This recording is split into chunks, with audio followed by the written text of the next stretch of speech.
Hello நண்பர்களே, உங்களுக்கெல்லாம் ஷோலிங்கர் போகணுன்னு ரொம்ப ஆசையாக இருக்கா? வாங்க எப்படி போகணுன்னு சொல்கிறேன். நம்ம காரை பார்க் பண்ணிவிட்டு பேட்ரி காரில் நம்மளை ஃப்ரீயாக கூட்டிகிட்டு போகிறாங்க ரோப் காருக்கு டிக்கெட் வாங்குறதுக்கு. அங்கே போயிட்டு நம்ம க்யூவில் உட்காரணும். கொஞ்சம் நேரம் க்யூவில் உட்காந்துட்டு 50 ருபீஸ் போகிறதுக்கு, 50 ருபீஸ் வரதுக்கு டிக்கெட்டுக்கு வாங்குறாங்க. பெரியவங்க, அதாவது 70 இயர்ஸ் மேலே உள்ளவங்க, கை குழந்தை வச்சுருக்கவங்க, குழந்தைங்க வச்சுருக்கவங்கலாம் கொஞ்சம் ப்ரிஃபரன்ஸ் முன்னாடி கொடுத்து அனுப்புகிறாங்க. ரோப் கார் 2 இருக்குங்க, ஒன்று போகிறதுக்கு, ஒன்று இறங்குறதுக்கு.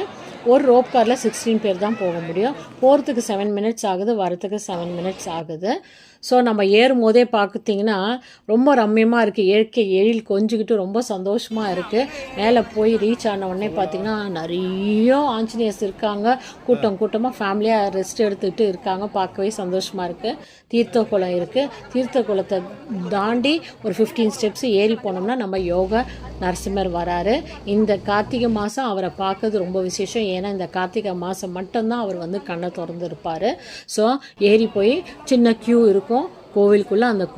அந்த க்யூவில் நின்று சுவாமியை தரிசனம் பண்ணிவிட்டு திருப்பி வரும்போது கோவிலுக்குள்ளேயே 20 ருபீஸ் புளி சாதம், 20 ருபீஸ் தயிர் சாதம் சேல்ஸ் பண்ணுறாங்க. மிளகடை இருக்குது, அப்பம் இருக்குது, எல்லாம் வாங்கி சாப்பிட்டுக்கலாம். திருப்பி க்யூவில் நின்று கீழே இறங்கி வரணும் ரோப் காரில். அங்கங்கே காப்பர் ட்ரம்மில் தண்ணி வச்சுருக்காங்க. தண்ணி ரொம்ப டேஸ்ட்டாக இருக்குங்க. கீழே வந்தோடனே கீழே பிரசாதம் ஃப்ரீயாக கொடுக்குறாங்க. போகும்போது ஃப்ரீயாக கொடுக்குறாங்க, வரும்போதும் ஃப்ரீயாக கொடுக்குறாங்க. அது பத்தலைன்னா சேல்ஸும் பண்ணுறாங்க. சாம்பார் சாதம், டீ, காஃபி, பிஸ்கெட்ஸுன்னு வாங்கி சாப்பிட்டுக்கலாம்.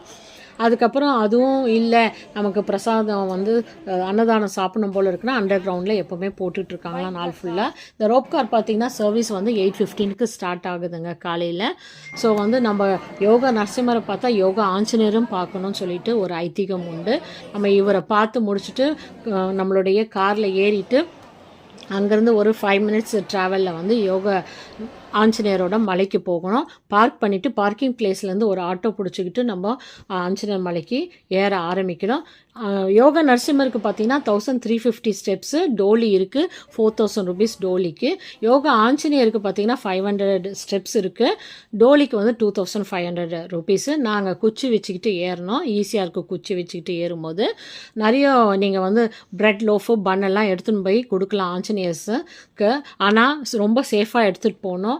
பேக் பேக்கில் எடுத்துகிட்டு போய் கொடுக்கணும். பூ கூட பிச்சு சாப்பிட்ருவாங்க, பேக்கெல்லாம் பிடிங்கின்னு போயிடுவாங்க. ஸோ கொஞ்சம் ஜாகிரதையாக இருக்கணும். நாங்கள் மலை ஏறி யோகா ஆஞ்சநேயர், அங்கேயே அரங்கநாத பெருமாள் இருக்கார், கோதண்ட ராமரும் இருக்கார். எல்லாரையும் பார்த்துட்டு நாங்கள் இறங்கி வந்தோம். நீங்களும் போயிட்டு எல்லாரும் இந்த கார்த்திகை மாதத்தில் நம்ம யோகா ஆஞ்சநேயர் அண்ட் யோகா நரசிம்மரை பார்த்து தரிசனம் பண்ணிவிட்டு அவங்களுடைய ஆசீர்வாதம் பெற என்னுடைய வாழ்த்துக்கள்.